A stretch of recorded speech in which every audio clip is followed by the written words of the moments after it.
সেই বন্ধুসকল, এটা কথা ভাবচোন যে আমি যে এই যে বৰ্তমান সময়ত যে অসমীয়া কথাটো পাতিছা, মানে মই আপোনাৰ লগত পাতি আছোঁ বা আপুনি মোৰ লগত পাতি আছে বা আমি আন কাৰোবাৰ লগত পাতি আছোঁ বা লিখিছোঁ, পঢ়িছোঁ, শুনিছোঁ, যিয়ে কি নহওক, এই যে অসমীয়া ভাষাটো কিমান সুৰক্ষিত জানেনে বাৰু আপুনি? মানে এতিয়া বৰ্তমান সুৰক্ষিত আৰু ধৰি লওক, মানে আগতে কিমানো সুৰক্ষিত আছিলে যে আমি ইমান ধৰণৰ মানে কোনো প্ৰব্লেম নোহোৱাকৈ, কোনো অসুবিধা নোহোৱাকৈ আমি যে অসমীয়া ভাষাটো যে পাতিব পাৰিছোঁ, শুনিব পাৰিছোঁ, লিখিব পাৰিছোঁ, গান শুনিব পাৰিছোঁ, হয় নাই? আৰু চিনেমাও চাব পাৰিছোঁ, চিনেমা বনাইছোঁ আনকি, ৰিলচ বনাওঁ, কিবা কৰোঁ, কিবা নকৰোঁ কিয়, মানে সকলো আৰু অসমীয়া ভাষাত। কিন্তু কেনেধৰণৰ পৰিস্থিতিৰ পৰা আহি কিনে আমাৰ এই অসমীয়া ভাষাটো এতিয়া বৰ্তমান মানে স্বতন্ত্ৰ হৈছে আৰু ভালেকেইবছৰ আগৰ পৰা কেনেধৰণৰ পৰিস্থিতি মানে এই সন্মুখীন হ'বলগীয়া হৈছিল আমাৰ অসমীয়া ভাষাটোৱে। সকলো ৰাজ্যৰ যিখিনি ভাষা আছে, সেই ভাষাসমূহত কেৱল আমাৰ অসমৰে এই অসমীয়া ভাষাটোহে আছে নেকি, যিটো সমস্যা মানে ভুগিবলগীয়া হৈছিল। প্ৰায় ৩৬ বছৰলৈকে আমাৰ এই অসমীয়া ভাষাটো অসমৰ পৰা বিলুপ্ত হৈ গৈছিল, চলিবই দিয়া নাছিলে চৰকাৰে, মানে সম্পূৰ্ণৰূপে বন্ধ কৰি দিছিল। কি প্ৰব্লেম হৈছিল যাৰ কাৰণে মানে এই অসমীয়া ভাষাটো বন্ধ কৰি দিছিলে, বা কিয় চলা নাছিলে, কি অসুবিধা আছিল? যিহেতু আমি অসমীয়া হৈ অসমৰ ভাষাৰ অসমীয়া ভাষাটোৰ বিষয়ে জনাটো অতি দৰকাৰী। বলক তেন্তে আজি জানো আমি কি অসুবিধা হৈছিল অতীতত বা সেই আগৰ সময়ছোৱাত, য'ত মানে ৩৬ বছৰলৈকে আমাৰ অসমীয়া ভাষাটোৱেই নোহোৱা হৈ গৈছিলে। মানে অসমীয়া ভাষাৰ অসমৰ অসমীয়া মানে কি বুলি কৈ আছোঁ মই আৰু এইবিলাক, যি কি নহওক কিয়, বলক আজি ভিডিঅ'টো আৰম্ভ কৰোঁ আৰু জানো অসমৰ অসমীয়া ভাষাটোৰ বিষয়ে কি পৰিস্থিতি, কেনে পৰিস্থিতিৰ পৰা আহি কিনে বৰ্তমান এই সময়ছোৱা পাইছেহি। বলক তেনে জানো। আমি সকলোৱে জানো যে আমাৰ এই প্ৰত্যেকটো, আপোনালোকে জানে নে নাজানে, বাদ দিয়ক, শুনি লওক ফাৰ্ষ্টে। আমি সকলোৱে জানো যে আমাৰ প্ৰত্যেকটো ভাষাৰে এটা ভাষা পৰিয়াল আছে, মানে সকলো ভাষাৰ মানে স্তৰ এটা, মানে য'ৰ পৰা আহিছে ভাষাসমূহ, সেইবোৰৰ এটাই ভাষা পৰিয়াল আছে, সেইটো হৈছে হিন্দু ইউৰোপীয় ভাষা পৰিয়াল। জানেনে? যদি নাজানে তেতিয়াহ'লে আজি পৰা মনত ৰাখক যে প্ৰত্যেকটো ভাষাৰে ভাষা পৰিয়াল বা আমাৰ অসমীয়া ভাষাটোৰো ভাষা পৰিয়াল যোনটো মানে য'ৰ পৰা আহিছে, সেইটো হৈছে হিন্দু ইউৰোপীয় ভাষা পৰিয়াল, য'ৰ পৰা মানে আমাৰ অসমীয়া ভাষাটো আমাৰ অসম অন্তৰ্গত। আৰু এটা কথা যে আমি সকলোৱে জানো যে আহোমসকলে আমাৰ অসমত যিহেতু ৬০০ বছৰলৈকে ৰাজত্ব কৰিছিল, হয় নাই? সেই সময়ছোৱাত অসমীয়া ভাষা যোনটো, সেইটোত মানে ইমান এটা প্ৰব্লেম অহা নাছিল। হয়তো সম্পূৰ্ণৰূপে স্বীকৃতি পোৱা নাছিল, কিন্তু তথাপিও মানে অসমীয়া ভাষাটো চলি আছিলে। কোনো ধৰণৰ মানে বন্ধ হৈ যোৱা বা ক'ব নোৱাৰা, কিবা নচলা তেনেকুৱা টাইপ মানে হোৱা নাছিলে। ৰাজত্ব শেষ হ'বলৈ হ'ল, ছাইডৰ পৰা চাউণ্ড হয়তো আহিব পাৰে, সেইখিনি আপোনালোকে ইগন'ৰ মাৰিব, যিহেতু কোৱালিটি কেমেৰাতে বনাইছোঁ আৰু কেমেৰা কোৱালিটি মানে মাইকৰ কোৱালিটি যোনটো, মই কি কৈ আছোঁ নিজে বুজি পোৱা নাই, মানে জানিছোঁ আৰু যিহেতু, তো সেইকাৰণে চাউণ্ড নহ'ল হয়তো অলপ বেলেগ ধৰণৰ কিবা কিবি আহিব পাৰে, সেইখিনি ইগন'ৰ মাৰিব। কিন্তু যেতিয়া আহোম ৰাজ্যৰ মানে সাম্ৰাজ্যৰ শেষৰ ৰজাজন, যেতিয়া আহোম সাম্ৰাজ্য শেষ হ'বলৈ ধৰে, যেতিয়া মানে লাষ্ট যোনখন মোৱামৰীয়া বিদ্ৰোহ হৈছিল, মানে আহোম সাম্ৰাজ্যৰ লগত যোনখন যুদ্ধ চলিছিল, মোৱামৰীয়া বিদ্ৰোহৰ সময়ত কি হয়, আহোম সেনাসকলৰ মানে যোনখন ৰাজ্য মানে ৰাজ্যখন মানে দুৰ্বল হৈ পৰে। আৰু তাৰ পাছত মানসকলে যেতিয়া সেই আক্ৰমণ কৰে আহোমসকলৰ ওপৰত, তেতিয়া কি হয়, আহোম সাম্ৰাজ্য সম্পূৰ্ণৰূপে শেষ হয়, মানে দুৰ্বল হোৱাৰ ফলত মানে আহোম সাম্ৰাজ্যখন মানে সম্পূৰ্ণৰূপে মানে শেষ হ'বলৈ ধৰে। আৰু তাৰ পাছত এই সময়তে মানে 1826 চনত ব্ৰিটিছসকল সেই সময়ত অসমলৈ আহিছিল, আৰু সেই সময়ত মানসকলৰ ওপৰত আক্ৰমণ কৰি ব্ৰিটিছসকলে মানে জয় কৰি কিনে কি হ'ল, মানসকলতো গ'ল, অসমখনৰ মানে শাসন ব্যৱস্থা সম্পূৰ্ণৰূপে ব্ৰিটিছৰ ওচৰলৈ আহে।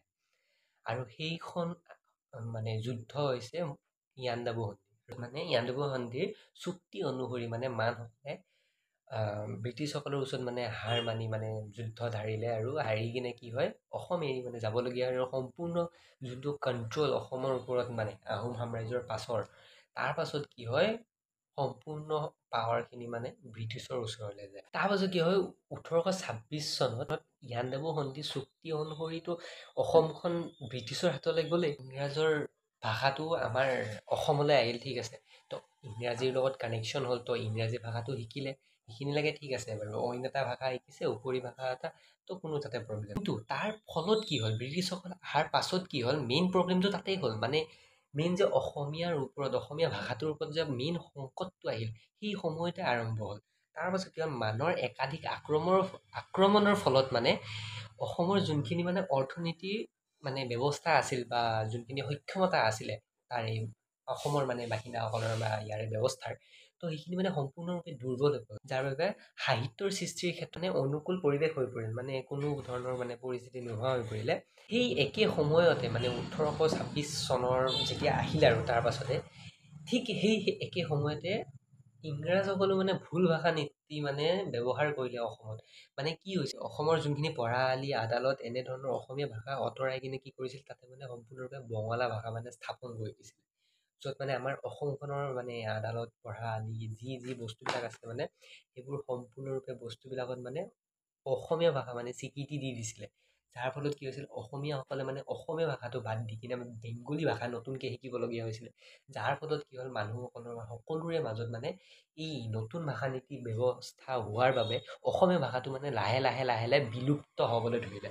তো কি হ'ল, 1836ত সম্পূৰ্ণৰূপে অসমীয়া মানে ভাষাটো সম্পূৰ্ণৰূপে গুচাই পেলোৱা হৈছিলে। আৰু তাৰ ফলত কি হ'ল, অসমৰ সকলো লোকৰে মানে মানুহৰ মাজত মানে হাহাকাৰৰ সৃষ্টি হয়।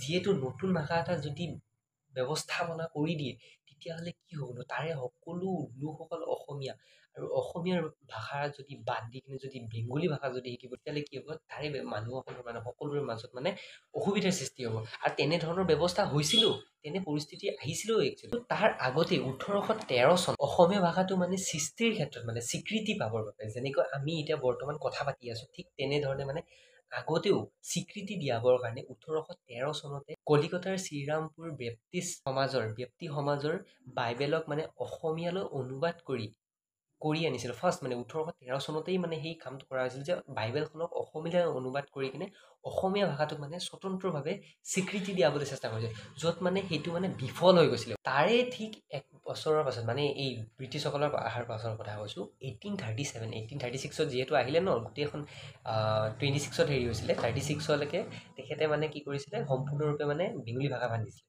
আৰু তাৰে ঠিক এক বছৰৰ পাছত মানে ভাৰতৰ যিমান ৰাজ্য আছে, তাৰে সকলো ৰাজ্যবিলাকতে মানে নিজৰ যোনবিলাক মাতৃভাষা আছে, সকলো মানে ব্যৱহাৰ কৰিবলৈ, ইউজ কৰিবলৈ আদেশ দিলে ব্ৰিটিছসকলে। কিন্তু কেৱল অসমতহে অসমীয়া ভাষাটো স্বীকৃতি দিয়া নাছিল, যোনটো সম্পূৰ্ণৰূপে মানে বহুত বিপদজনক হৈ পৰিছিল। আৰু সেই সময়তে মানে আশীৰ্বাদ ৰূপীয়ে হওক বা কিয়ে নহওক কিয়, মানে সেই সময়তে মিছনেৰীসকলে খ্ৰীষ্টান ধৰ্মৰ প্ৰচাৰৰ উদ্দেশ্যে অসমলৈ আহিছিল। যে খ্ৰীষ্টান ধৰ্ম যে প্ৰচাৰ কৰে, যেনেকৈ ধৰি লওক সনাতন ধৰ্ম বা তেনেকুৱা ধৰণৰ মানে খ্ৰীষ্টান ধৰ্মৰ প্ৰচাৰৰ উদ্দেশ্যে মিছনেৰীসকল মানে অসমলৈ আহিছিল। আৰু তেওঁলোকে যেতিয়া প্ৰথম অসমলৈ আহে, তেতিয়া তেওঁলোকে অসমত আহিয়ে গম পায় যে ইয়াতে যদি অসমীয়া ভাষাটো যদি পুনৰ উদ্ধাৰ যদি কৰা নহয়, তেতিয়াহ'লে মানে ইয়াতে ধৰ্ম প্ৰচাৰৰ ক্ষেত্ৰত কোনো মানে লাভ নহ'ব। মানে একচুৱেলি কি হৈছিলে, তাৰে আমাৰ ইয়াৰে মানুহখিনি সম্পূৰ্ণৰূপে যিহেতু অসমীয়া ভাষাটো জানিছিলে, বেংগলী ভাষাটো নাজানিছিলে, আৰু তেওঁলোকে আহি কিনে ইয়াতে বেংগলীত বুজাবলৈ ধৰিছে। ধৰি লওক সেই বেংগলী ভাষাত বুজোৱাৰ কাৰণে তেওঁলোকে বুজিয়ে পোৱা নাই। মিছনেৰীসকলে ভাবিলে যে প্ৰথমতে অসমীয়া ভাষাটো এই অসমৰ বাসিন্দাসকলক মানে ঘূৰাই দিয়া হওক, তাৰ পাছতহে মানে সেই ধৰ্ম প্ৰচাৰৰ ক্ষেত্ৰত মানে সুবিধাজনক হ'ব বা স্বীকৃতি বা এটা মানে ফাইদা হ'ব।